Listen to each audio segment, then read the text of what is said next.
साहिल का दिल जोर जोर से धड़कने लगा, लेकिन उसने कदम पीछे नहीं खींचे। जंगल के बीच एक खुली जगह थी। बीच में बड़ा सा पत्थर पड़ा था और उस पत्थर पर एक औरत बैठी थी।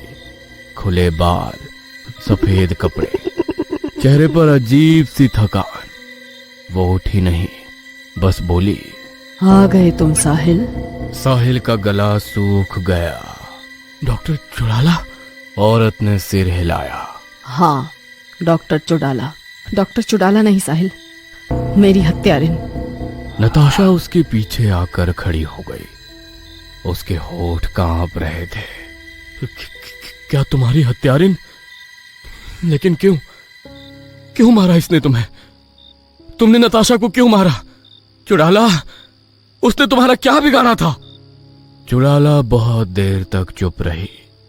फिर उसने जमीन से सूखी पत्तियां उठाई और हथेली में मसल दी। क्योंकि वो तुमसे प्यार करती थी।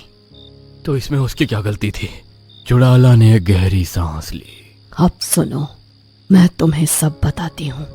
वो पत्थर पर बैठ गई, जैसे कोई बहुत पुरानी कहानी सुनाने वाली हो। तुम्हारी मेरी कहानी इस जन्म की नहीं है, पिछले जन्म की है।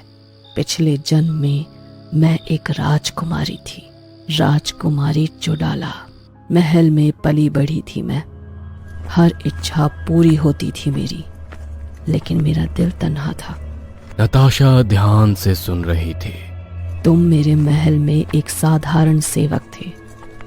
दिन में काम करते, रात को मंदिर में दिए जलाते। मैं रोज छुपकर तुम्हें देखा करती थी। उसके चेहरे पर हल्की सी मुस्कान आई।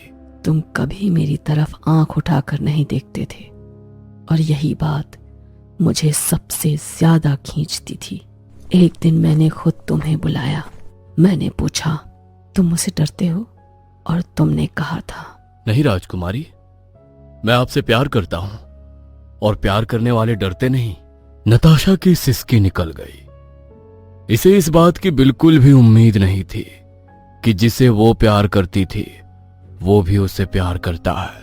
वो पहली रात थी जब मैं राजकुमारी नहीं, सिर्फ एक लड़की थी। चुड़ाला कुछ पल चुप रही। उसकी आंखें जंगल की जमीन पर जमी हुई थी, जैसे वहां उसे अपना पूरा अतीत दिख रहा हो। फिर उसने भारी आवाज में बोलना शुरू किया। मेरे पिता राजा सूर्यदेव। उसका गला भर आया। उन्हें हमारे प्यार का पता चल गया था। उसने सिर उठाकर साहिल की तरफ देखा। पूरा दरबार सजा था साहिल। राजा, मंत्री, सेनापति सब बैठे थे। उसकी आंखों में गुस्सा और बेबसी एक साथ उतर आए।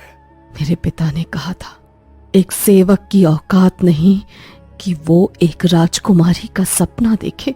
साहिल की सांस रुक सी गई। चुड़ाला की आवाज अब कांप रही थी। उसी दरबार में मेरे सामने।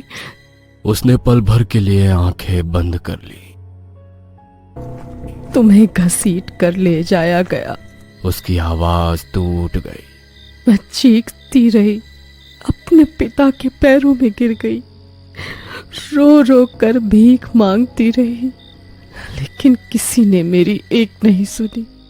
साहिल का पूरा शरीर कांप उठा। चुड़ाला ने धीरे से कहा, और उसी रात